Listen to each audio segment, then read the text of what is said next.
Good afternoon. We are going to get started in just a minute. Let everyone who's registered get logged on.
All right, we're going to go ahead and get started today.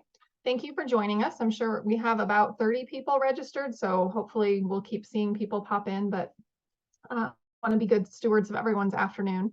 So we'll go ahead and get started. Thank you for joining us for our new school counselor boot camp. We're going to go over all of the aspects of career and college planning that fit into the role of the school counselor today. So if you're brand new to the profession, welcome. We're excited to have you join this work in Iowa with us. My name is Britannia Mori. I'm the Vice President, Marketing and Communications for ICAN. I'm joined by my colleague, Carrie. Hello, I am Carrie Talbot. I am the Student Success Advisor and Curriculum Specialist for ICAN.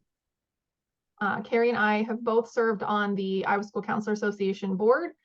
Carrie just finished her term as VP for secondary, and I am still holding a position as an ad hoc member.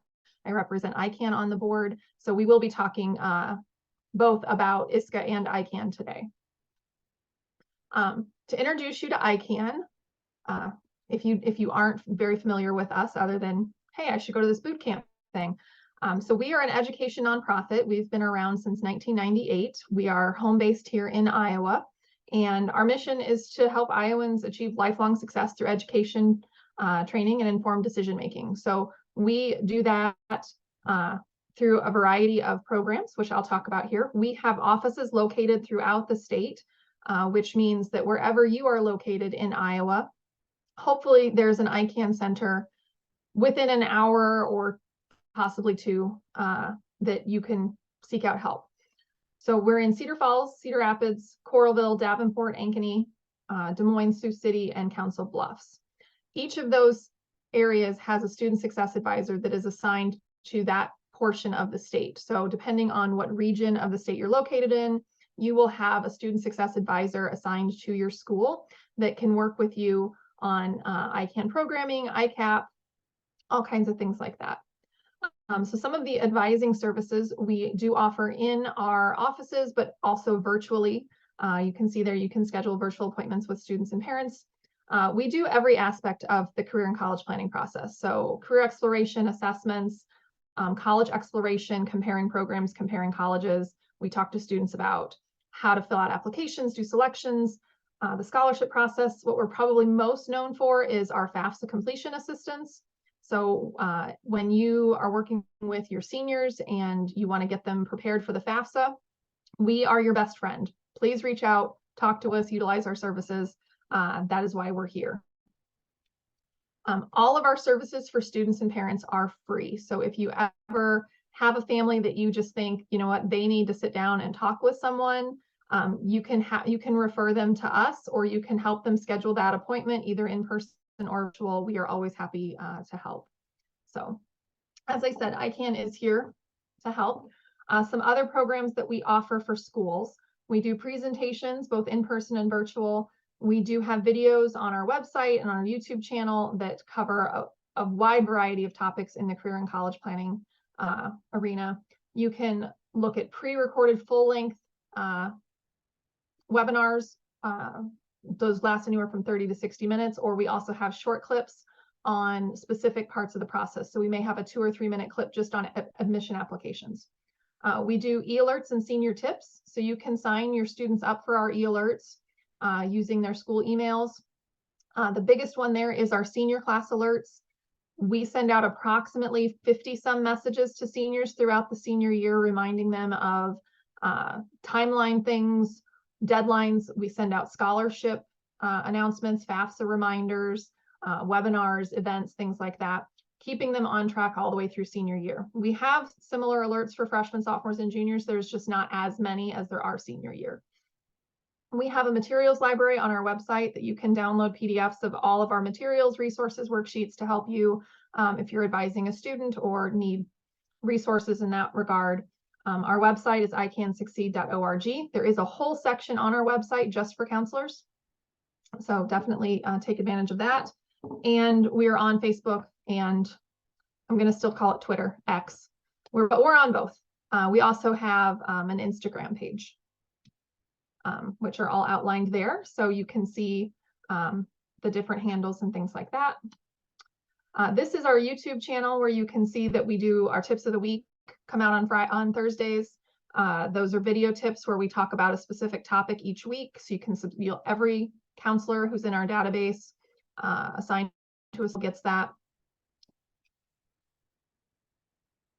Our materials, as I mentioned, in the materials library, we offer up to 100 copies of each of our guides each year to schools for free.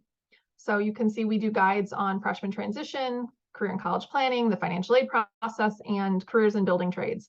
All 4 of these are written in-house and they're designed specifically for Iowa schools. They have Iowa-specific information. So these are a great resource to have on hand for your students. We allow schools to order those every spring. We print them over the summer and deliver them. Actually, we're in the process of doing that right now. So, but you can always download the PDFs of those from our materials library any time of the year.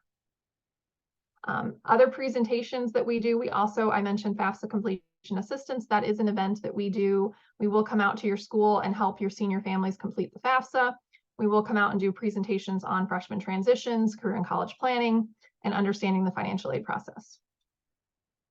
The last program I want to talk about is our ICAN curriculum program, just to give you an idea of the full breadth of our offerings. We have developed in-house a career and college readiness supplemental curriculum, supplemental to the required career information system that the state wants every school to have. So our lessons are designed to integrate career and college readiness concepts into the classroom. They have a flexible design, so you can adapt them to classrooms, small groups, advising sessions, and they're available in full class periods or 15-minute segments, depending on how you want to break those things up. Carrie and I happen to also be the curriculum team here at ICAN, so we provide full support. If you choose to implement our curriculum, we help you every step of the way. And part of that is through this implementation guide that we've designed that goes through the entire process of aligning the curriculum, scope and sequence, with ICAP requirements, talking about the different steps that you would take along the way with each grade level. It does align with ICAP, so that's very helpful. And the implementation guide outlines all of our lessons and design and provides that scope and sequence by grade level. So this is just a screenshot of all of the lessons that we have. We have 26 lesson topics in our curriculum program, and it really does cover A to Z in the college planning process for grades 9 through 12. So you can see we have everything from basic budgeting, financial literacy, career assessments, exploring career and technical education, exploring apprenticeships. We have a lot of comparing programs of study. So we really do cover all of those aspects. So today, what we're going to go over specifically is each year, the Iowa School Counselor Association and ICAN partner on a guide called the Career and College Planning School Counselor Resource Guide. I'm going to drop it in the chat so that you all have a copy. I actually did that before I hit start, and so it's just sitting there and none of you have access to it, but I just sent that through the chat. So that is the document that this PowerPoint is going to be based on. So if you want to download the PDF and go through it, you can. But everything we talk about today is going to be found in that PDF. So as you're reflecting after we talk today and you're looking at the different aspects, use this guide as a reference. It is written the school counselor role. It's telling you what to do, not students what to do, not parents what to do, but what you are responsible for doing and best practices for each of those areas.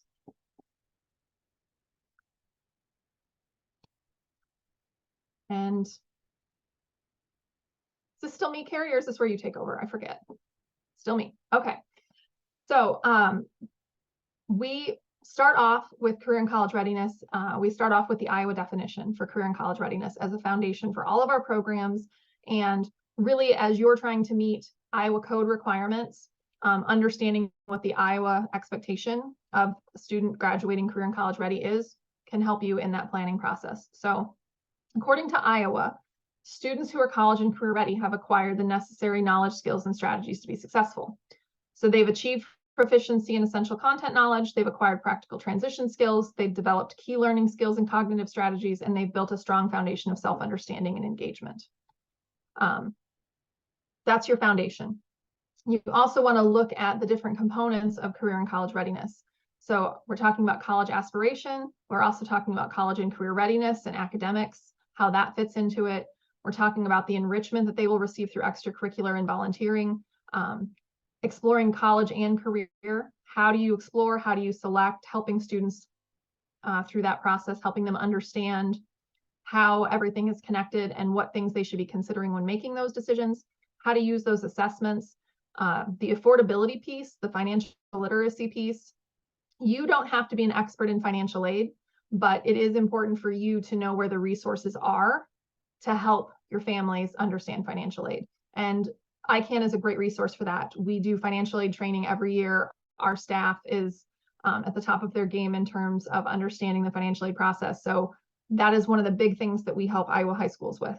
So please reach out for that. And then, of course, understanding the admissions process and your role in the admissions process. And then helping students be prepared to make that transition from high school to college enrollment. Another aspect with this career and college readiness is building that culture in your building. And as a new school counselor, that could seem intimidating because you're the newbie, but it's really important. Sometimes you will be the only person in your building that has this knowledge, and you may be the only person on your team doing this work, but that still means that you need to help your building and your colleagues understand what your role is and the purpose behind it so that they understand your role within the building. And that's how you can make sure that you get to do the work of the school counselor and people understand what the work of the school counselor is, and you don't get, dragged into other little things that maybe you shouldn't be doing. Having full building support and participation generally starts with having an administrator who's on board. But this is not a one-person mission. Everyone should understand the importance of having a positive culture in your building for encouraging students to take those next steps, whatever they may be, for post-secondary success. So we're going to start going through our PDF here. Those are the different sections of the guide that you see listed there on the screen, and we'll just jump right in. So the very first page, well, there's two introductory letters, one from ICAN, one from ISCA. Once you get past that and the table of contents, the very first page is going to be the suggested timeline and checklist. And this outlines by grade level the things that you need to remember doing. So you can see there, senior year, meet with students to remind them of how important their senior year is. Encourage students to narrow their list by November 1st. Submit those applications. You can also see there, junior year, review each student's 4-year plan. Schedule a spring career and college planning presentation. That's the last bullet on the sophomore year. So this will kind of give you a suggested timeline and checklist of things that you should be thinking about doing in your calendar of events for the year. And now I'm going to turn it over to Carrie. Thank you, Britt. All right, so we are going to talk academic planning. So in this area, we're really going to talk about some focuses for you in this realm of school counseling is the district career guidances, the 4-year plans that are there, graduation requirements, learning experiences, and college credit. So to start out with those district career plans. So go to the next.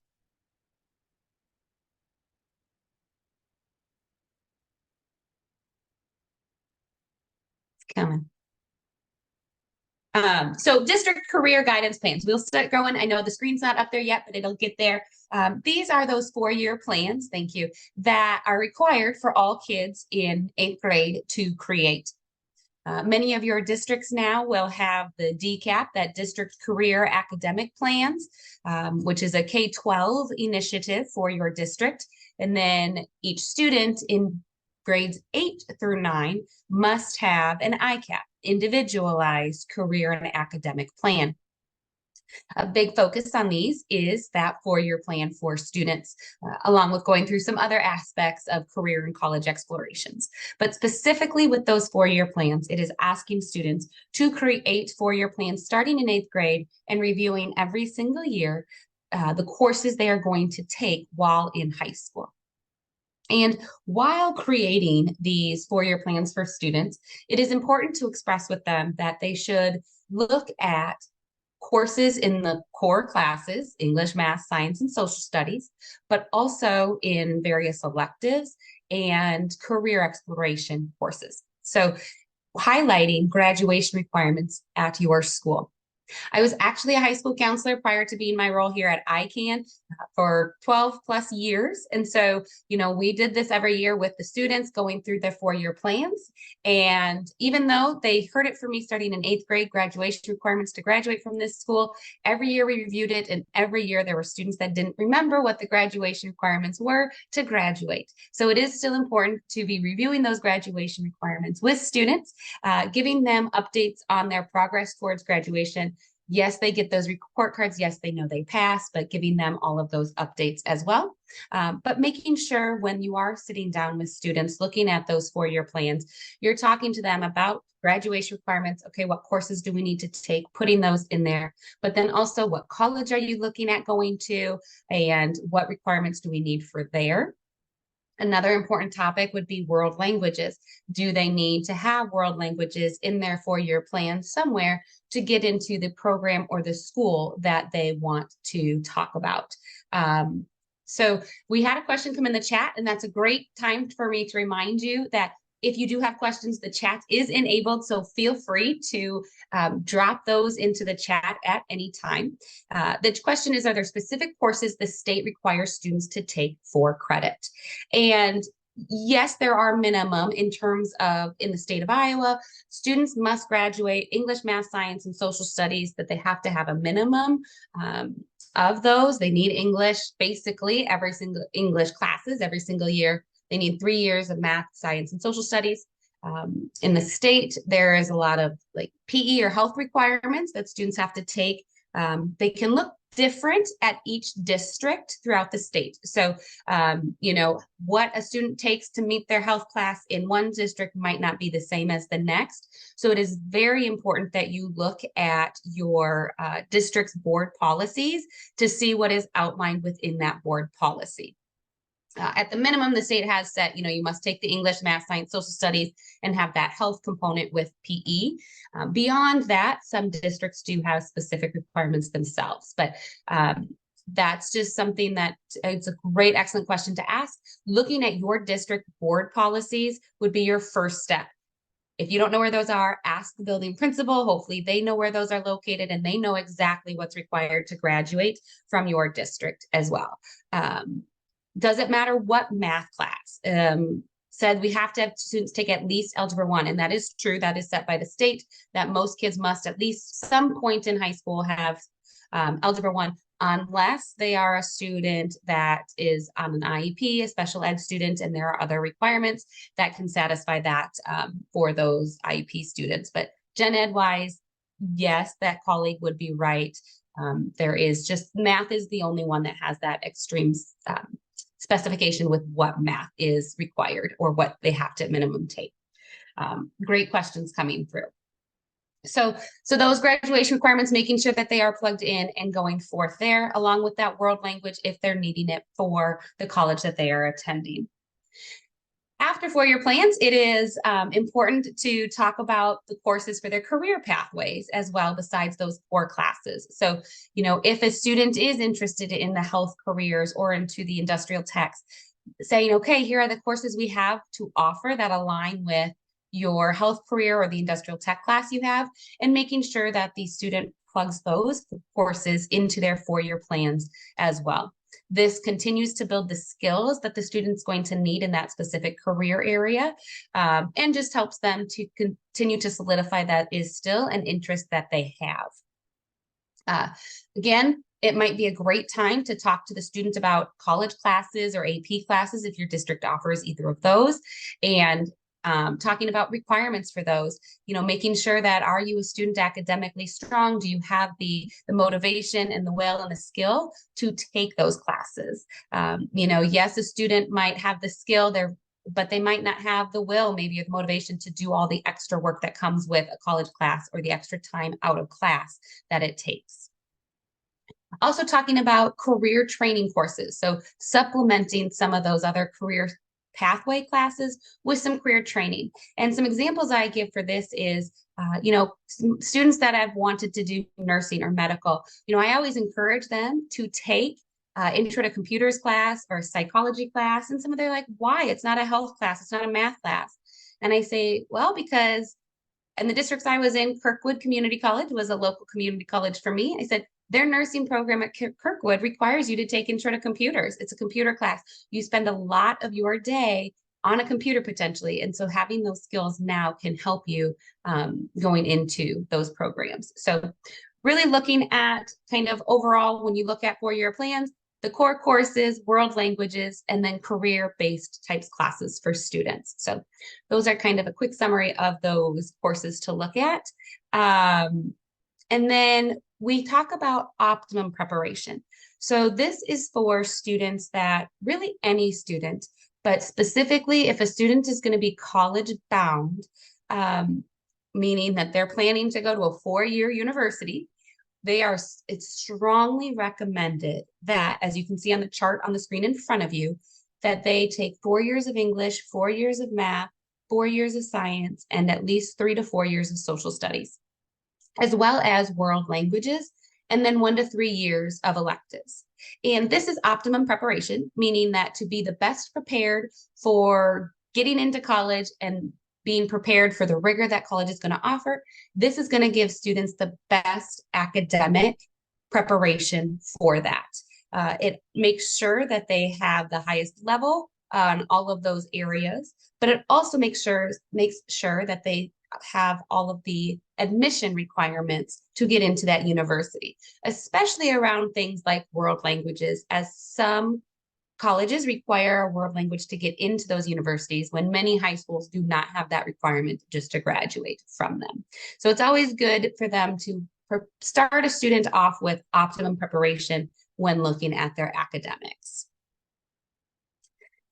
And then going next, optimum preparation also helps with ensuring that students aren't needing remedial courses. So remedial courses at the college level are those classes that students are required to take because they don't quite have the skills needed to enter that first level college class.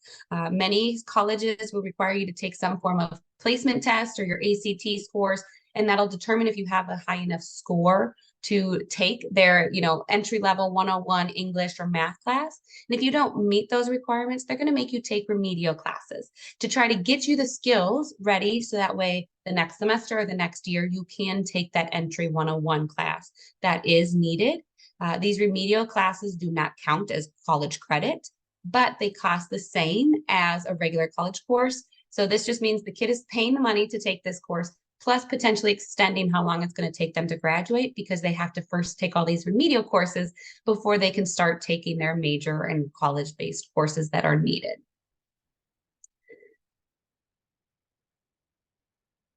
And then to round this out, some learning experiences and college credits. So learning experiences are those opportunities for students to be engaged with extracurriculars or non-curricular activities. So Iowa Intermediary Networks in the state of Iowa, we have the opportunity to partner with Iowa Intermediary Networks, and this is for all high schools in the state of Iowa, to provide students with job shadows and or internship experiences while in high school. These allow those students to apply what they are learning in the classroom to on the job, then also learn if that on the job is going to be the one they want. Iowa intermediary networks are all through the local community colleges in your area. So if you aren't quite sure who your contact is for that, make sure to reach out to your local community college and they will be able to assist you with that.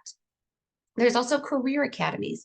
The community colleges as well, some high schools in the state of Iowa will have them built into their high schools. If they don't, you can partner with the local community colleges and provide career academy experiences to students. These are experiences where students are learning the courses for the skills of the career that they're attending. You'll frequently find these in the CTE realm. So your industrial tech type courses, whether that's construction, some of the weldings, whether that's your nursing type classes or your pre-med type classes, allows students to start taking some of those courses specific to medical, specific to welding, to get them those hands-on skills that they need. Some of these career academies will also give them some of the first entry level work credentials needed. So for example, some of the career academies you can go through and receive your CNA, Certified Nurse Assistance credentials through those career academies. And so students could go off and start being a certified nurse assistant right away, or even some level 1 welding certificates. And then college credits.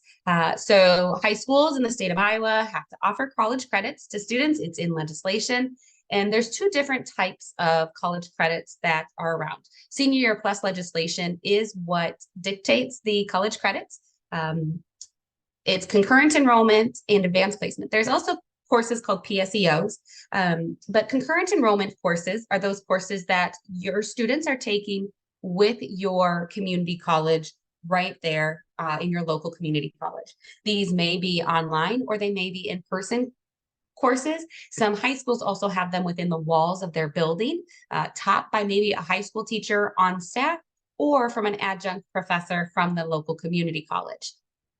Students sitting in these courses earn automatically high school credit and college credit at the exact same time. So it is important that your students understand that they are getting high school credit and college credit, meaning that their GPAs at both levels are impacted, and the GPA at college is starting right away. With AP courses, they are still receiving a college level rigor course. There is just not automatic college credit attached to those AP courses.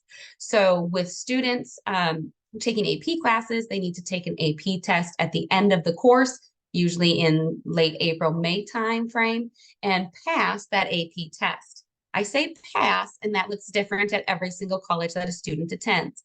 On those AP tests, they get a score, a 1 through a 5, maybe a 6 on some of them. And they take that score to the college once they are in college and say, hey, I took AP US history in high school. And they show them their test score. They got a 5 on that. The college then will tell them if they earn credits for that or not. With concurrent enrollment, it's automatic. The 4-year universities in Iowa will take those college credits right away. PSEO classes, which is not on here, those are post-secondary enrollment options. Those are very few and far between. You'll see those. PSEO you'll see mostly with 4-year universities. You must first exhaust all of your concurrent enrollment options before you can do some PSEO options. PSEO options can also be offered to your gifted and talented students, but this is a whole different ballgame. You go directly to the 4-year university. So for example, you would go to the University of Iowa and say, I have a high school student that's trying to enroll in the PSEO with you all. They will tell you how to enroll and what qualifies that for that student. So each university outlines their PSEOs differently. And again, you first need to go through all of your concurrent enrollments, unless you have special circumstances like homeschooled students, extreme talented and gifted students. They can sometimes tap into those PSEOs differently, but those are very rare since most of it has to be through concurrent enrollment first. So then with that in the academic section, I think that was it. One more slide. Nope. So now I'll turn it back to Britt for the career planning information.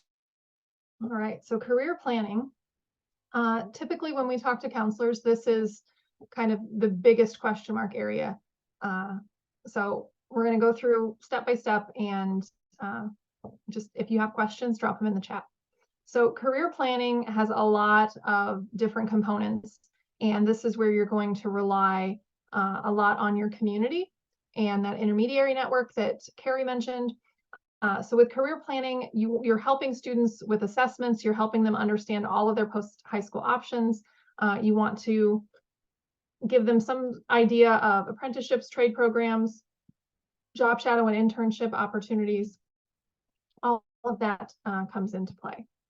So with the career planning part, you want to help them create meaningful course plans.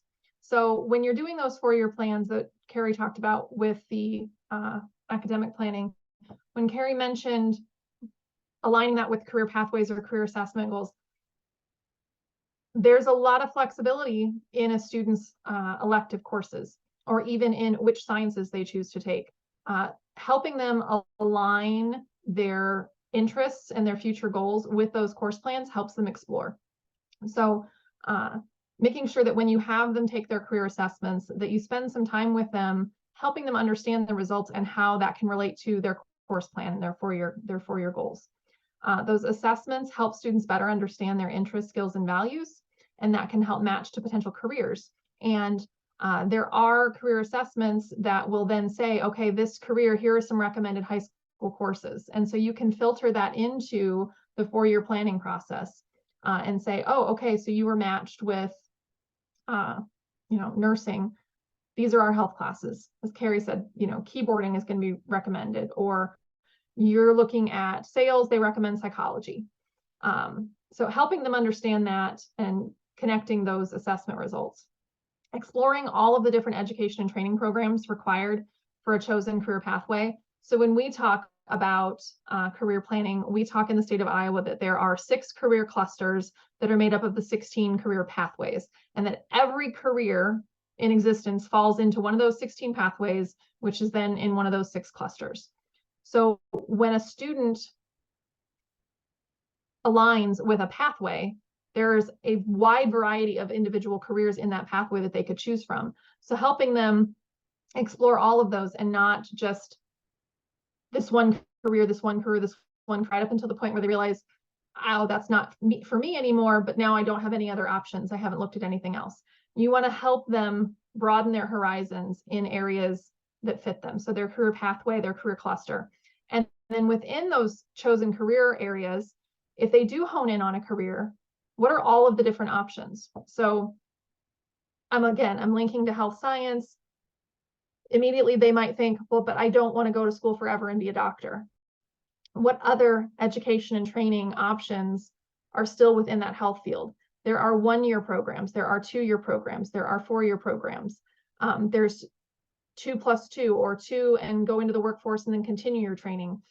There are a lot of different options available for the same kind of career area for students. And so helping them understand that is an important part of the career planning process, because they could turn down and completely shut out a career area because they're only aware of the 4-year or the 6-year or the 8-year option, and they're really more of a 1, 2, maybe 4-year.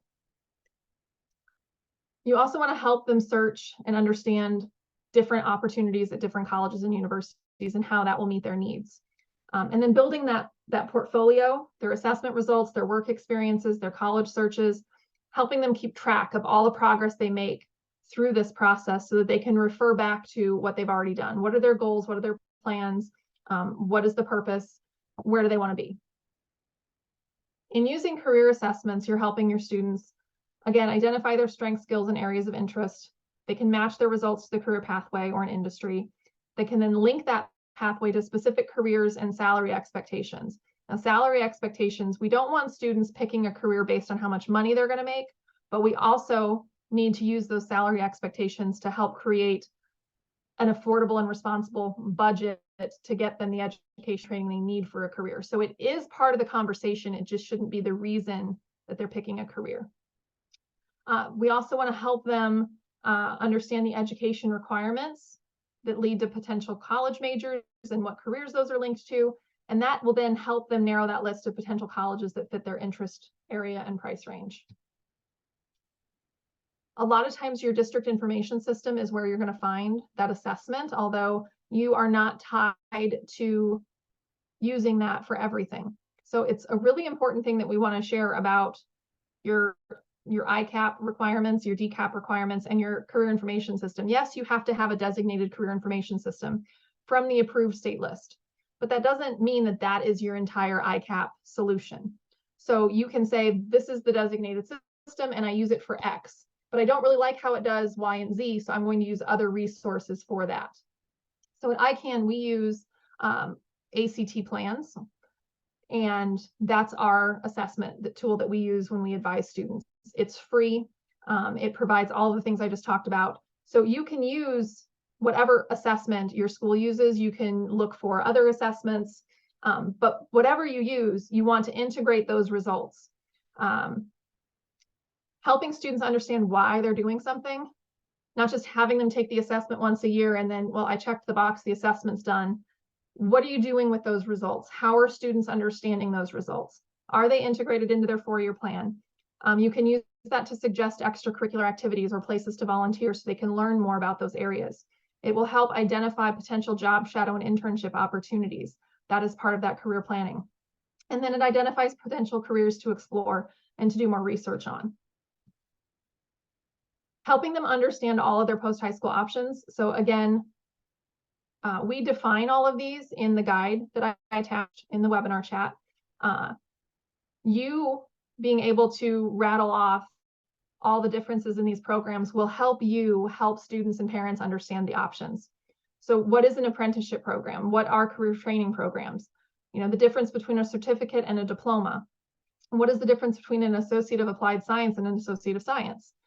Helping students understand the differences in these degrees, the different opportunities that they present, and letting them know that something beyond a high school diploma doesn't mean 4 more years necessarily. We know that there are students that are going to find the most success in that 3 to 9 months to 1 to 2 year area of programming. So making sure they're aware of that, or even the apprenticeship option, is really important. And this is part of that when I talked about building that culture and helping your colleagues understand what you do. This is a slide that if everyone in your building understands, then this is part of the thing they can help you with, is when students start talking about something in their class, if they have this knowledge, they don't have to advise the students on careers, but they can say, oh, did you know, have you looked at certificate and diploma programs? Just having that knowledge in everyone in the building's mind can help facilitate that building-wide culture. And then we've got career training. So this is when we start talking about hands-on learning. So if you have work-based learning or project-based learning options, career training really focuses on practical skills and gets rid of a lot of the general education requirements. So these are the programs that are 9 months to 2 years. Those are those career and technical education programs. These are the opportunities that if you see students flourish in that kind of opportunity, making sure they know what those next steps could be for them. Registered apprenticeships. I think this is probably one of the harder things for counselors to find information on, because you have to always go right to the source. There's not one spot out there. Now, we have collected a lot of information, so there is sort of a spot. But it just gives you all the phone numbers and contact information for each of the unions. But a registered apprenticeship for students, that would be combining job training with structured learning. And the thing about registered apprenticeships is they call them earn as you learn programs, because you don't pay to get trained, they pay you to learn the trade. So there's no cost to students. They work side by side with a professional tradesman. They work part of the day and it's complemented by classroom experience and training, and they earn a paycheck for both that work experience and those classes they're taking. And most of the programs will guarantee employment upon completion of the apprenticeship program. So a lot of the union-based ones, they're called JATC programs. And that's when I was showing you our materials earlier, that trades guide, careers in the building trades.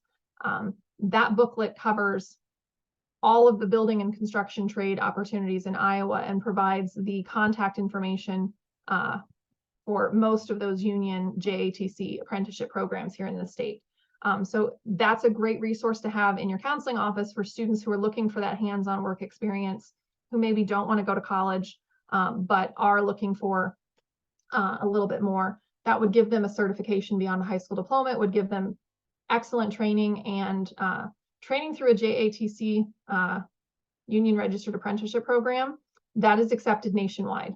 So they could go anywhere with that training and find work. For job shadows and internships, the Iowa Intermediary Network, like here in the Grant Wood area, that is Workplace Learning Connection. Every community college has a person or a department that can help school counselors liaison with the business community to help set up job shadows and internships. If you're in a small community and you can get to know your local businesses, you might be able to do that on your own. But helping students set up job shadow and internship experiences in high school can help them either solidify a career direction or completely cross it off the list and say, nope, that is not for me. And that's a great experience for students. It also helps them make those connections and gain some work experience and some skills. It also helps to get them involved, match their career interests with some opportunities to get involved in the community, or maybe there's a club or an activity that you offer at school that directly relates in terms of some of the skills they need to build. Helping students see those connections and understand what skills they're building. Teamwork, leadership, communication, time management, all of those things can be done through that. Now I'm going to turn it back over to Carrie, who's going to cover college search. All right. So yes, we are going to start talking college process now. We've talked about the high school academics. We talked about looking and exploring careers, and now exploring colleges. So really it's searching how to search for colleges, what to look for, the admission representatives that you'll have to your schools, campus visits, and college fairs. So first up would be the searching for colleges, and Brett, you can hit next real quick. When students are searching for colleges, there are a lot of different places that students can look. They're, by talking to family and friends, they can start kind of having those conversations, but then online as well. And some, when they hear the word college, they're like, well, I'm not going to college, so I don't need to listen to this. But college, as Brett had explained, can mean any form of post-secondary after high school. So it's those apprenticeship programs that they're going to have to search for. It's those certificate training programs or those 2 4-year schools. So really helping students and providing all of those resources at their fingertips. And like Brett said, that those apprenticeships might be a little harder to find, that you might have to go directly to those, but we do have those resources with our booklet, and as well as on our website, we do have information there to help guide those processes, to give them or to have them go to the local apprenticeship program advisor that they need to get those going. But when looking at other places, online resources, and in the booklet, there is a website, College Raptor. We utilize that in our offices as well. That is a great tool for students to utilize to help with them when searching for colleges. It will have colleges from all over the country, and it'll ask them questions that'll help pair them with colleges that match them. And things for them to consider would be things like the type of institution. Do they want a 2-year school? Do they want a 4-year school? Do they want a private or a public university? What kind of programs or majors are they looking at? And does the college or university have that program for them? And they have the cost and financial aid. And I will put that website in the chat for those that are asking. But also with college cost and financial aid. So looking at how much that college costs and can they afford it? Looking at the location. Do they want an urban or a rural school, or a city school that is around their area? The graduation rates. I know sometimes they don't think about that, but is it a college or university that has a good graduation rate? And also maybe a job placement rate. How many of their graduates are graduating from your nursing program, passing the nursing tests, and then also getting a job in that field or in the world of education. There are tests that you have to take and pass there. Are there pass rates for those? And what is that university's pass rates for some of those? As those just lead to some of the successes for students going off to the field that they want. So that link is now in the chat, so you guys can definitely do that. You can create an account on there. Students can create an account completely free. When students plug in their information, plug in their academic information, meaning what GPA do they have? What types of grades do they get? Have they taken their tests, ACTs? What scores did they get? As well as picking these preferences, it'll come back with colleges that match them, that might fit for them. They can sort it by state, by, they're looking at a specific state or that type of stuff as well. So even if students don't utilize that College Rapture website, those are still great areas for students to consider when looking at colleges and universities, because they might not know where they want to go, but they might know, I want a small school in a small town because that's what I'm most comfortable in. It just starts to help narrow down some of those searches. Then if we go to the next screen, another great avenue for students is admission representatives. So every college has an admissions rep. That's who admits the kids. That's who the admissions reps are the ones trying to recruit everybody to come to their school. But you'll find that these admission reps are coming to your school. And it is a great opportunity for the students, not only you, but the students, to meet with those admission representatives and learn about those colleges and universities that they have. But it's also a great opportunity for you to start networking with those admission representatives to learn more about the offerings that those colleges have as well. When they do come to the high schools, it's important that you advertise those to students to let students know, hey, this week we have these admissions representatives coming to our school. Be sure to stop down wherever you're having those meetings to visit with them. They can be very informal meetings that the admissions reps tend to have, just really kind of a Q&A. Students get some general information about it. The good part is these now college visits are not only in person, but also via Zoom. So you will maybe start seeing some colleges wanting to come visit your schools virtually via Zoom. And this kind of came into popularity, obviously, when COVID happened, and it's kind of continued. When I was a high school counselor, once the Zoom feature kind of came in and became more standard, we had schools from New York and Hawaii wanting to visit with our students. And so they sent Zoom links at a certain time, and our students could just join the Zoom link and learn more about those schools. When these admission representatives contact you, it could be via email, it could be via phone. Many high schools, it's becoming popular for them to use what's called rep visits for them to create an account. And then these admissions representatives can just go into rep visits and schedule a visit at your school. You set up in there when you want them to come visit and what and how many can come visit at that time. The admissions reps all are starting to get used to that account. And so they sometimes just automatically go in there to see if the high school has an account there and schedules the meeting right then and there. Then beyond admissions representatives, we also have campus visits. I think that's the next slide. Yes, campus visits and college fairs. So I'm actually gonna, campus visits are field trips going to that campus and looking at that college. If your school allows it, to take groups of kids to the college campuses. You might be able to take a group of seniors to the 3 state schools and to get them on that campus or a different grade and allow them to have that experience, maybe even taking them to a community college, or if you have a group of students that's really interested into the medical field, taking them to Allen College or to Des Moines University or Mercy College of Health and Sciences to get to know what a very specific program in that field would look like for them as well.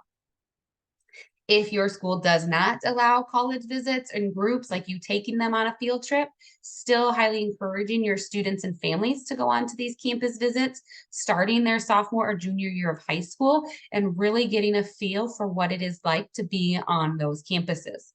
And provide resources to outline what they should do on that campus visit, meaning going to a football game at, the Iowa State football game this weekend is not taking a campus visit.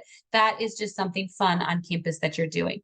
But going through admissions offices, setting up a formal visit, maybe meeting with financial aid as well as the admissions, maybe with a professor.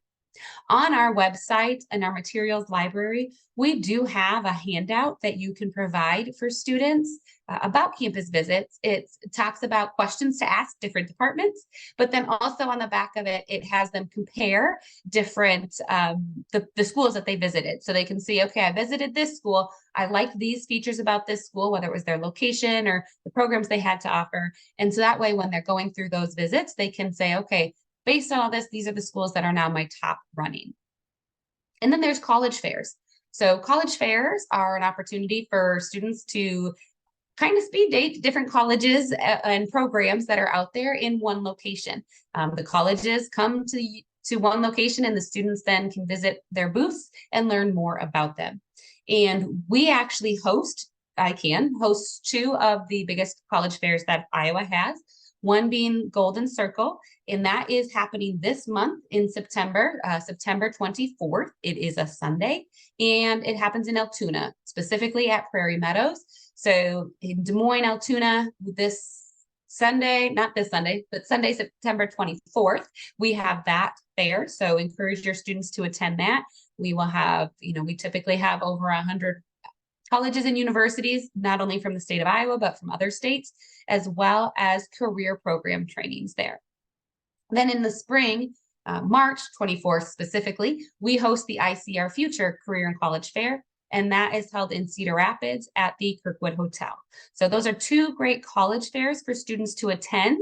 These would be great opportunities for your 9th and 10th graders to come to, any grade level, but your 9th and 10th graders might not get out on campus visits because they have no idea what college is, but these college fairs are a great way for them to see, okay, there's all these hundreds of colleges here. Let me find some that really interests me. And then they can narrow that down and then go on college visits to visit those schools that really interest them. And again, Golden Circle is happening on September 24th in Altoona at Prairie Meadows. And the ICR Future Fair is happening March 24th in Cedar Rapids at the Kirkwood Hotel. So those are those 2.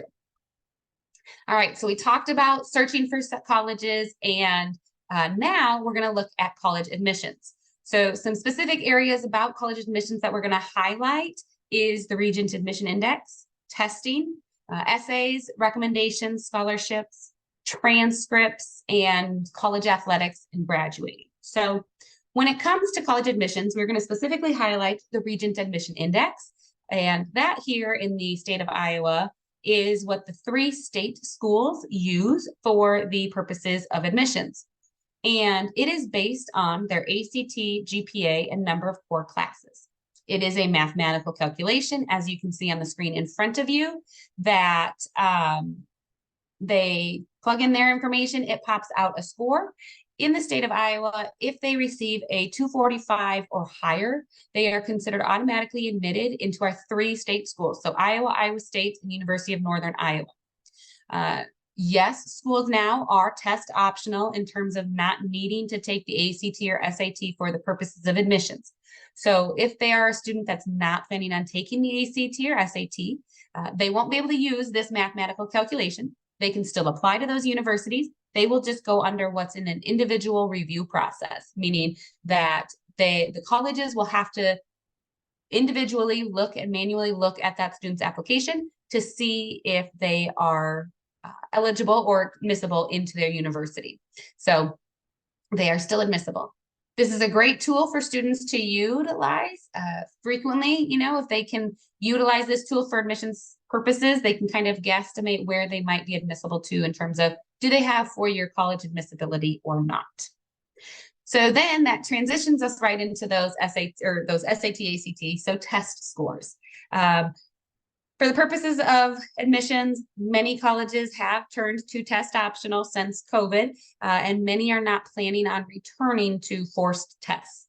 However, it is still strongly recommended that you still promote the ACT, send reminders, because a lot of universities still utilize those test scores for scholarships. So by not taking that test, they're potentially only hurting themselves because they might miss out on some scholarship opportunities for them. If they are going to some highly selective schools or looking at some more selective schools, they're going to need those test scores on file for that as well. So it is definitely important to still encourage students to take those admissions tests as well. So, and some universities do utilize those test scores for purposes of placement into specifically math and English classes. If they don't take the ACT or SAT, they'll have to take some other form of a test for those placements. Another aspect of college admissions is essays and resumes. So sometimes students don't realize that part of college admissions, they might have to provide some of these documents. So an activities resume is a great tool for students to have. It is a resume of all of their extracurriculars. We have a template on our website at icansucceed.org /materials. And I will put that in the chat right now. icansucceed.org/materials. On there, you will find a template for our activities resume, as well as a lot of other information as well. But right there, you can find a template to provide students to fill out if they would like. These activities resumes might be needed to provide for their admissions purposes. They might be asked for that, but they might also need these activities resumes for scholarship applications. So it's a great way for them to just have that resume available that lists all of their extracurricular activities, their non-academic activities, their activities they do via volunteering or working, any honors or awards they've had as well, and any special positions or leadership that they've held, they can highlight on these resumes as well. Essays are another aspect of some college admissions, and they'll probably find it a lot on scholarships that they might be asked to provide essays. And sometimes, for example, at our state schools, if they did not take the ACT and they're in an individual review process, they might be asked to provide what is called a personal statement in lieu of that test score. It's not guaranteed, but they might be. So they might have to write a personal statement essay. So sometimes students will have to write essays as well. So it's a great opportunity for you to walk them through that process. If they need, maybe help with generating ideas, they can bounce ideas off of you. You can read those for them as well. And then letters of recommendations. They are going to be needing letters of recommendations, whether it's for admissions or for scholarships. If you have students that are applying through College Board, we find that a lot of those colleges sometimes have the letter of recommendation requirements in them. And so it's really important to outline to students what the general guideline is for letters of recommendations and post these guidelines. If you have senior meetings, make sure you outline, give them a template of, if you need a letter of recommendation, this is what you should be doing. So for example, when I was a high school counselor, I always sat down with the seniors and said, okay, here is what you need to do. If you have not applied, I made sure if they haven't applied, we walked through all their steps. And I said, for these letters of recommendations, create an activities resume and give it to the teacher that you want to write your recommendation for. That activities resume will help that teacher or that coach, whoever they ask, to ensure that they remember everything that student did, and they can use that to tailor the recommendation. I always told students to give your teachers or coaches or whomever you're having write at least 2 weeks at minimum so they have the time to write that letter of recommendation. So that way they're not asking the day of, hey, can you write me a letter, or the night before, but giving them at least 2 weeks in advance notice of needing that recommendation. And it is always important to make sure students do hear that and remember that. So that way, and then follow up with a thank you to that teacher or that coach. And it's also important that you highlight to students that their parents and family members cannot be the person writing those letter of recommendations. It needs to be somebody that's a teacher, that's been a coach, a mentor, the counselor, the principal. If they have, a community member, like if they're part of a youth group or Boy Scouts, Girl Scouts, that can write those letters for them, but not a family member. And at times they might have to go through interviews. So they might need these for scholarships or admissions. Sometimes some of the universities have scholarship days where they go in for interviews. So helping students to prep for those interviews, giving them some interview skills, doing a mock interview with them, going through some questions with them that they might be asked to ensure that those students are prepared for those. And really just giving a student a timeline of these things that you see on your screen is also helpful. So telling the student, you might encounter these tests that you're going to need to take, and your essays and your resumes, and kind of just walking them through some of those guidelines with things that they might see so they're better prepared if they do have to have those. Then on that next screen, I think that might, a couple more. Transcripts. This is a big one for colleges admissions that kids are going to ask for their high school transcripts. So some universities are considered self-report. Our 3 state schools are specifically self-report, meaning that on the application, the student can put in all of their academic information, their GPA, their ACT, SAT scores, and the colleges do not need a transcript for admissions. They will need it at the end of the year, no matter what, but for admissions at that first application, they might not need it. But there are some colleges and universities that will require students to provide their transcripts with their admissions application. Some universities will say an unofficial one is fine. If it is, great, the student can provide that to them. If the university says it must be an official transcript, that means it must come directly from the school. Each school, it has a different process for that. I have found frequently it's the counselor that is that person, but some schools, if you're a bigger school, have a registrar that handles all of those requests. So it's important to tell students the process of how to request that transcript. If there's a specific person you have to go to, if there's a specific form that they have to fill out, if there's a certain timeline, meaning if you need it on a Friday, you must give at least a week notice or 3-day notice. And letting them know how long of a turnaround process it is to get that transcript sent out. They will also potentially be requesting these online. So Common App is one that you can send transcripts online. So if if your students are using Common App, you might be sending transcripts online as opposed to mailing them off to the universities. If you are a school that uses some of those career information systems like Zello or Naviance, some of the schools, in those career information systems, they have features to electronically send transcripts. So if that's the case, then you have to just outline that process for the students as well. If your students are taking college classes while in high school, they will also need their college transcript sent to the universities that they're planning on going to after high school. You can't send those transcripts. The student must go directly to that community college that they took those classes through and have that requested. So it is always important to highlight that. I know that was always an issue with students. They'd be like, Mrs. Talbot, my college transcript, Kirkwood transcript didn't get sent to Iowa. I thought I had you send that. And we always had to walk through. Remember, you have to go to Kirkwood for that. You have to fill out their forms for that. And then last thing on transcripts, at the end of their senior year, you have to send their final high school graduation transcript to the college that they want to attend. So it's important to outline you're graduating, what are your processes and procedures to exit school? So having that final transcript process and procedures form available to students. And then transitioning to college for seniors. So really kind of outlining for students what might be happening, making sure that they know that their orientation is going to happen this summer, registering for classes, kind of giving them a sneak peek of some of those items that they're going to need, or making sure that they're checking with their college admissions rep that, okay, did you do all your steps needed? College athletics. If you have students that are looking at attending or being a college athlete, they must follow the guidelines for the school that they're wanting to go to. On our website, ican50.org/college athletes, we do have a rundown of the various ways that students can go into college athletics.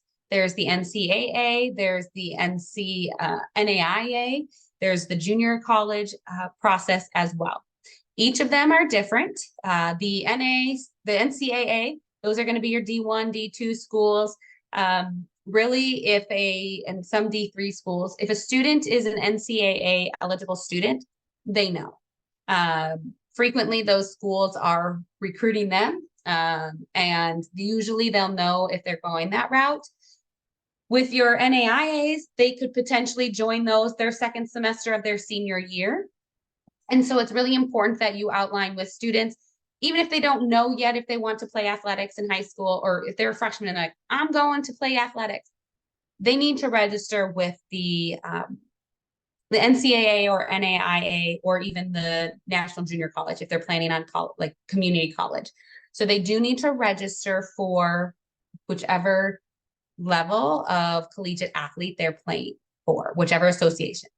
There are some fees associated with that the student might have to pay, especially for the NCAA.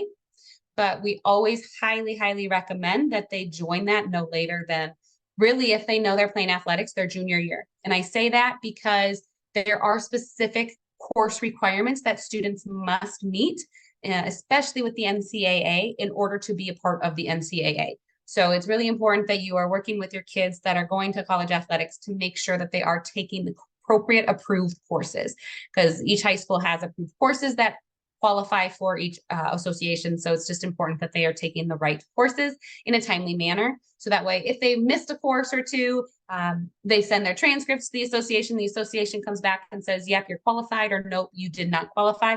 They can start taking the courses needed to be eligible and qualify for those associations. There are a lot more resources in the book with links as well regarding some of these admissions processes, as well as in the back of the book in the appendices for some of that information as well. So that is then college admissions. So now I'm turning it back to Britt for financial aid. Okay, so everybody take a deep breath. Financial aid can be a lot sometimes. So financial aid, there is a lot to the financial aid process. But as a counselor, you do not have to be an expert and know everything. You just have to know where to go to get the answers when a student or parent asks you questions. But in the financial aid section of the counselor guide, we cover everything so that you can reference that section and say, okay, I have a basic understanding, and now I know where to go next. So we outline the financial aid process and the basics that you should know. You should know what financial aid is. You should know that there are 4 types of financial aid: scholarships, grants, loans, work study. You should understand the basics of college costs, being able to talk to students about direct and indirect costs, tuition, room and board, things like, or housing and food, they changed that. Being able to talk about the basics, and then just the timeline of the process. So it is important for you to know the timeline. It's going to be different this year. So for your very first year, you won't know any different, but going forward, it will be back to October 1st, hopefully. Normally, the FAFSA form becomes available on October 1st. This year, the federal government is implementing what they are calling Better FAFSA. So far, I disagree, but Better FAFSA is delayed, and they're thinking sometime in December, most likely the end of the month when we're all on winter break. So what we are saying is sometime after January 1st, your seniors will need to file the FAFSA. So the timeline is something that you will need to be able to understand year to year. Normally it's October 1st, this year, January. The other important part of the timeline of the FAFSA are the priority dates. Now, the FAFSA does not have a single deadline. And this can be one of the most confusing parts, is if a student is applying to 3 different schools, they may all have 3 different priority dates, which means they basically have 3 different deadlines. What they will tell you, and what I will reiterate here, is that the FAFSA has no hard and fast deadline. You can file the FAFSA anytime you want, but specific types of aid may be gone if you don't apply by a college's priority date. So a priority date is the date a college says, if you apply for the FAFSA to our school by this date, if you qualify for something, you will get it.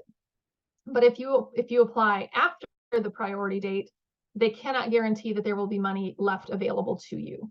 So for example, the University of Iowa, Iowa State, and UNI are 3 Regent schools. This year, their priority date is February 1st, which basically means anyone wanting to apply to the Regent schools and get financial aid has to file their FAFSA in January. So private schools, a lot of them will have priority dates in February, March 1st or March 31st. Those are very popular right now. Some even go all the way to April.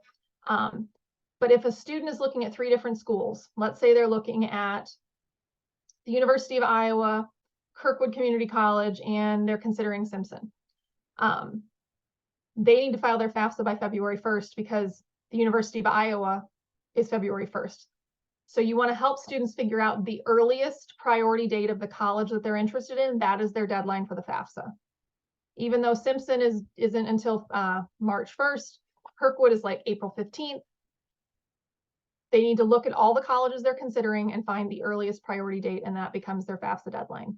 So every student you work with could be slightly different. The other part of the financial aid and FAFSA is hosting or promoting FAFSA completion assistance events. Now, we can come out to your school and do a FAFSA completion event where we show up and we help families file the FAFSA and we get it done and we answer all their questions. You can also promote community events that do the same thing. We do virtual events where you can just share the link and have families join that way. But making sure that you have shared with your seniors assistance options for helping file the FAFSA.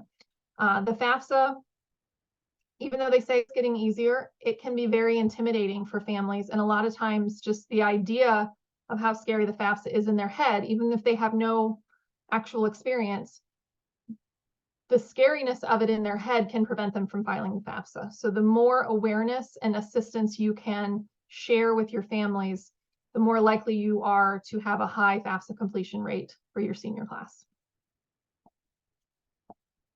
If you don't understand financial aid, there is professional development opportunities specifically for school counselors. We offer 2 different professional development opportunities specific to financial aid. We offer one called Financial Aid Basics. It's an on-demand virtual training. You can watch it anytime and be certified in financial aid. And then we offer a FAFSA assistance training where you can learn all more details about the FAFSA form, and you can actually get a certification from that training. So those are 2 that we offer.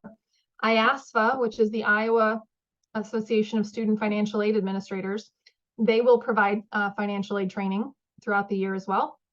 Iowa College Aid, which is now a sub-department of the Iowa Department of Education, they offer trainings as well. And we often partner with them on some trainings. And then the U.S. Department of Education also offers webinars and trainings for financial aid. So you can look at any of those resources to learn more about this process.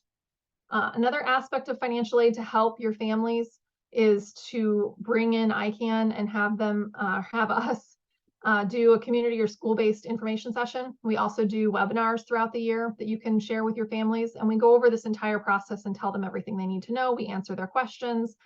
We get into things like what assets are required to be reported and how you look at your taxes and how you answer certain questions, which parents' information you use, what part of the student, like what determines if they're dependent or independent. We cover all of that in these financial aid seminars, meaning we'll answer all of your family's questions. You don't have to.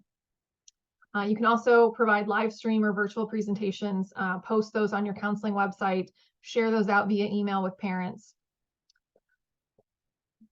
We chair the FAFSA Ready Iowa program, which is the FAFSA completion assistance program here in the state. It is free. Those events are free to students and parents. It promotes the importance of FAFSA completion.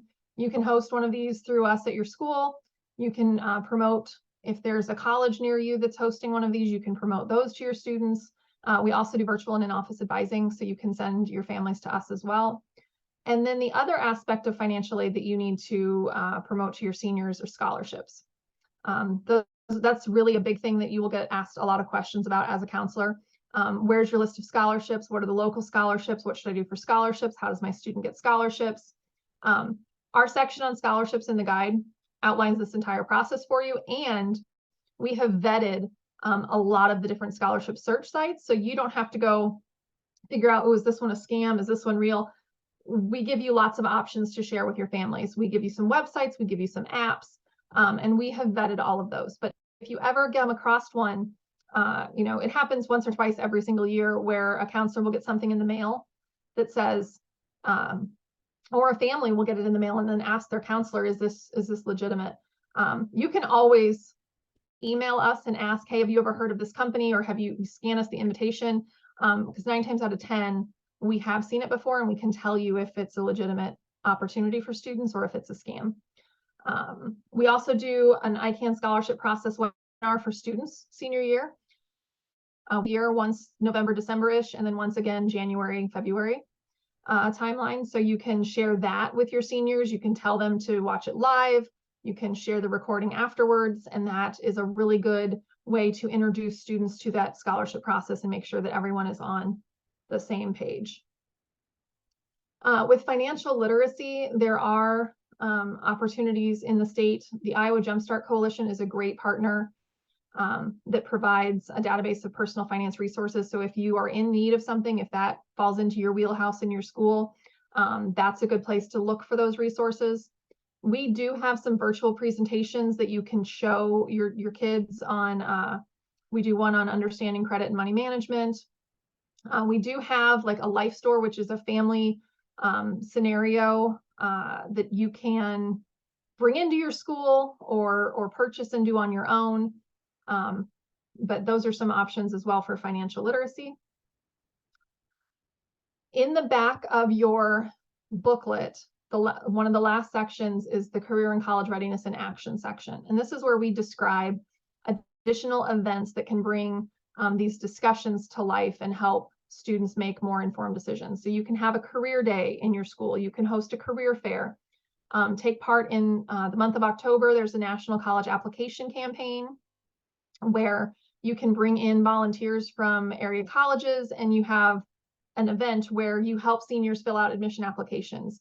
Sometimes schools make a goal that every single senior will submit at least one application, even if it's, a student submits it to the local community college, or they apply for an apprenticeship or career training. They will submit some sort of application for some next step.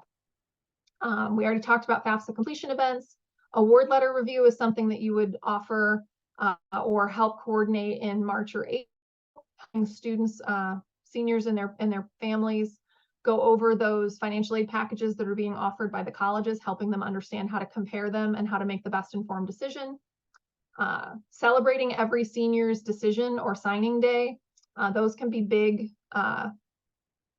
celebrations in school. We've seen signing days for athletes who commit to a college. We've seen signing days for future teachers, things like that. But celebrate everybody's decision. Some schools do a bulletin board with the senior picture, and this is where they're going. Some do announcements. Some, do an assembly or something. Figure out how to celebrate your students' next steps. Alumni Day is a fun activity that generally works best right before winter break. Your most recent high school graduates will be back home in theory for winter break. Having them come in and do a panel with your current students. Let your students ask them questions. Let them share advice back to their younger peers. That peer-to-peer interaction, students, they listen to people their own age more than they want to listen to the rest of us sometimes. So getting your students to come back after their first semester away and share some of those experiences, share some advice. That can be a fun event. Graduation walk, again, having your seniors cap and gown, hold signs where they're going, go back and visit their elementaries. That's always fun. Carrie mentioned Golden Circle. I've mentioned FAFSA Ready Iowa. We do have descriptions in the booklet on those. I've already covered our ICAN presentations. We do Wednesday webinars. So every Wednesday at 5:30 throughout the school year, ICAN does a live webinar on a topic. And you can find the list of those. I'm typing it in the chat right now. Our schedule through December is live on our site right now. And as counselors, I will send out upcoming webinar schedules that you can then share out with your students, with your parents. But we really try and cover a wide variety of topics in those Wednesday webinars, and for all different grade levels. Some will say ideal for all students. Some will say ideal for freshmen, sophomores, and juniors. There are several that are in our senior series. But those are a great way to share out information, and those are all recorded. So on that same link that I put in the chat, icansucceed.org videos, beneath the live schedule is a list of all of the recordings. So you can share all of those YouTube videos out, link them on your website, whatever you want to do to have that information. And then the appendix in the back of the guide, we do offer a list of Iowa post-secondary institutions at a glance. So it's just a complete list of all the schools, their current tuition, room and board, priority dates, if they're private, community college, Regent, business technical schools, all of that is in there. We also include a quick glance for the building trades registered apprenticeship programs. So really, if you just have this guide available, if you're working with a student who said, you know, I think I want to be a carpenter, or I think I want to go into HVAC, you could flip right to the back of that appendix area and look up who the contacts are for those two programs. We also list all the federal loan programs and the different types of financial aid as a quick reference for you, just so you can start familiarizing yourself with what those programs are, what some of the qualifications and requirements and things are. So all of this information that we have shared today, if you can look at what your counseling website looks like, if you have one, if the previous counselor had one, or if you're starting from scratch, having a section for career and college readiness on your counseling website for parents to go and reference, that's where you can put your transcript request process outline there. You can list all your local scholarships. If you have four-year plan templates or career pathway templates in your district, you can link those on there. List any community or district activities that are coming up, when things are going to happen, reminders, things like that. Upcoming test dates. This is building a really successful and strong counseling website can be a great asset to your program, because if you can make sure that parents know at the beginning of the year, this is where a lot of information is going to be housed, they will learn to go there, and it could save you time in saying the same thing over and over again, and let you focus on some of the more the deeper conversations and the deeper advising with students. And then once you get that website established, over time you can personalize it with social media links, or have a section for different groups. Use social media to help you do this. If you are allowed in your district to have a counseling Facebook page or Instagram or whatever, if you're allowed to do that, do that. And then you can use it to share out reminders and tell parents to follow you. Tell students, hey, check Instagram, I just posted this. You will probably have to do at minimum 2 different channels, because students are definitely not going to be where the parents are, and vice versa. But you can also use social media to do your research for you. Follow organizations like ICAN, like ISCA, like the Department of Ed. Follow organizations that you trust that are good resources for you. Ask to be another one. And then share out what the important things that they provide. So you don't have to spend all of your time researching. You can follow the important places and reshare that when it's valuable. A lot of parents still prefer email, so definitely remember to do that. And now I'm going to turn it back over to Carrie, who's going to talk a little bit about ISCA. All right, thank you. So yes, this webinar, this booklet is in partnership with ISCA. So we will highlight a little bit about ISCA, the Iowa School Counselor Association. If you are not a member of ISCA, I will plug to be a member of ISCA. I was a member of ISCA for all of my years as a school counselor. I am still a member of ISCA today in my role at ICAN. And so it is a great resource to have in your back pocket. I served on the board as a VP of secondary when I was a high school secondary counselor. So I obviously find value in it. So the mission of ISCA, if you are not aware, is to advance the academic, career, and social emotional development of all students through excellence in professional school counseling. And ISCA is considered the state chapter for ASCA, which is the American School Counselor Association. So you can be a member of both. Being a member of ISCA does not mean you are a member of ASCA and vice versa. So they are two different memberships there. But at minimum, I would definitely recommend being part of ISCA, since there are some benefits to ISCA. We do, by having that, you get access to webinar series. ISCA has their own certain webinar series. We partner with them for webinar series, so that way you can learn about different topics throughout the state concerning different levels of school counseling. There are also newsletters and email updates that go out to counselors who are ISCA members. These newsletters and email updates provide, again, hot topics within the state, or what is out there for school counselors to know, resources for school counselors. On ISCA's website, there is a members only resource page. And so thank you for putting that in the chat there, the ISCA website. There is a resource only members page for members. And this is a great resource for you in the areas of academic, career, personal, social, to get some resources if you need help, tips, forms, that kind of thing, right there on that resource page. There is a listserv you can be a member of as well. This is an email listserv, and so counselors across the state are on it. I am on it. Those that have questions about a certain topic, they can put it out on the listserv, and counselors throughout the state can answer and help with that. We also have an evaluation supplement for you to utilize. This evaluation supplement is for you to utilize with your principal when you're being evaluated, on your evaluation cycle. Depending on, if you're a brand new school counselor, you have the first 2 years, you're kind of in a 2 years worth of review. If you are a veteran, it turns into a 5-year review cycle. But if you are not aware, school counselors in the state of Iowa are usually evaluated on the teacher standards. It is a requirement that's how they're evaluated for state requirements. But if you look at teaching standards, counselors don't always fit into that category. So we offer this evaluation supplement, which you can use, which partners the counseling standards with the teacher standards. So that way your principal or your building, whomever your evaluator is, can say, okay, here is the counseling standards, and this is how they meet those teaching standards. So you can follow the counseling standards, but show how you're meeting those teacher standards with that.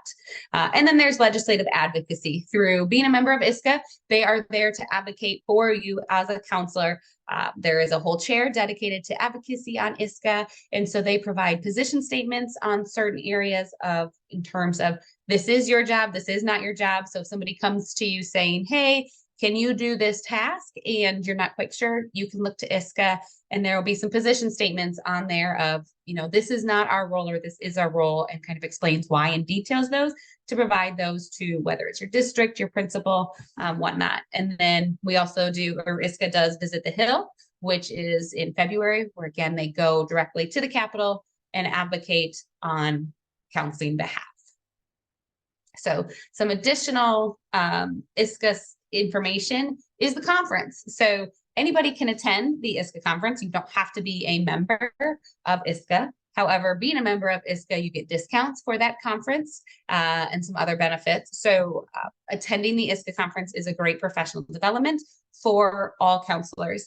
I know that it was usually sometimes the one and only real professional development I got in my career, because the other professional development was based on teachers. And so it wasn't always related to my career. So the ISCA conference this year is November 5th through the 7th. It's a Sunday through Tuesday. You can go right online at iowaschoolcounselor.org. You can already start reserving the information there. You can get your hotel rooms if you need it. So it is a great opportunity. It's, like I said, a Sunday through Tuesday. Sunday is pre-conference, so it's additional sessions, but the conference is Monday and Tuesday in Des Moines at the Iowa Event Center downtown. So another great opportunity for that. And then we have ISCA resources. So again, ISCA is that American School Counselor resource out there. They're the American School Counselor Association. So if you are a member of ISCA, you can get certain other information. You also don't need to be a member of ISCA to get some of these benefits. So for example, you can go to ISCA's website right now, and they do have, in terms of the ISCA national model, they have a whole bunch of resources around the national model that any and all counselors can use, even if you're not a member of ISCA. But if you are a member of ISCA, they have webinars available to you at that national level with some, national leaders, national experts on topics of school counseling. Again, they have emails and magazines and newspaper articles and groups that you can be a member of. In addition to being a member of ISCA, you can join some supplementary groups. They also have position statements for you to use, and they have ISCA U specialty trainings available.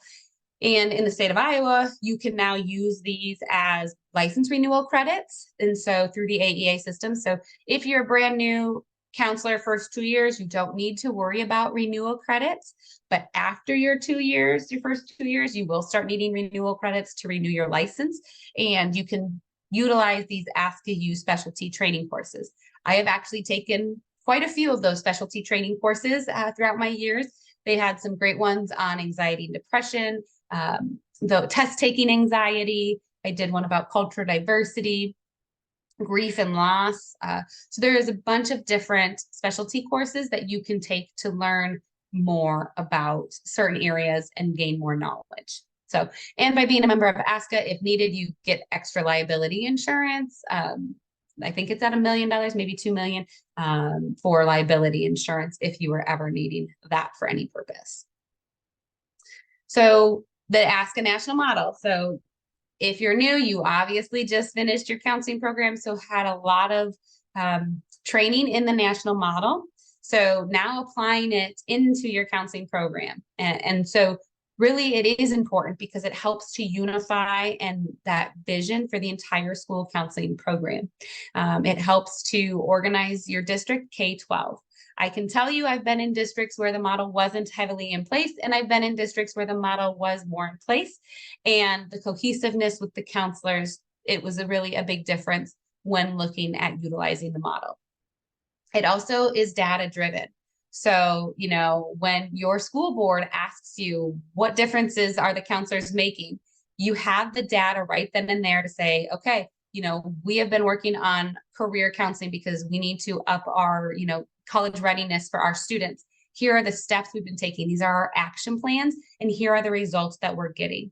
And so you can right away have that data right then and there that shows you are valuable to this district. They don't, you have what they need and the resources to make your kids successful in whichever areas it's looking at. Again, ISCA right on their website has templates available for any and all school counselors to utilize, from time on tasks to action plans to closing the gap activities, even for things like mission statements and vision statements. There's different templates out there for things like that. So utilize those templates and make your job easier. Don't reinvent the wheel when the template already exists out there. Next, okay, so some more professional development activities for you. I know this is a lot, so capture this in a picture on this screen. Take which ones you want. Don't do them all the first year. Utilize them throughout your years. That's how I took it. That's how I did it. Iowa College Aid does have great career and college readiness academies. You might not want to start these your first year, but they have a series of 6 different career and college readiness academies that you can take through them. Some range from just basic career and college readiness to equity and career and college readiness, how to partner with your principal for career and college readiness. So there's 6 levels that you can take in those. You do have to, there are prereqs. You can't just pick and choose. That's a great resource to utilize. The Midwest School Mental Health Conference, that is available to you coming up later this month, September 25th. So, that's an option as well. Iowa Best is October 5th and 6th. A lot of school counselors have been taking advantage of this one over the years. It's really focused on mental health side of school counseling, but it has great presenters there as well. If you want to travel a little bit and your school will let you, you can head over to San Diego for the National School Counselor Leadership Conference. That is in February. And then the Iowa ACAC, so that admissions counseling association, that's in May of 24. And then ISCA national or annual conference, I should say, is in Kansas City this coming summer in July. So just some other additional professional development opportunities throughout the year for you. If you are looking for some of them, you can kind of jot them down and do some research on which ones might be best for you to utilize. And then a few other resources. These are some online resources for you to be able to utilize if you would like, if there's certain areas that you want more information in. So the Scale Research Center, that just has lesson plans, small group action plans, closing the gap action plans. So if you need some examples of things like that, you can head to them. Hatching Results, Trish Hatch, she is a big into data results. So you can look to them Hatching Results for best practices in data if you really want to get more into that. Iowa Safe Schools right here in Iowa is a great resource for LGBTQ students, working with them. They also offer courses for license renewal.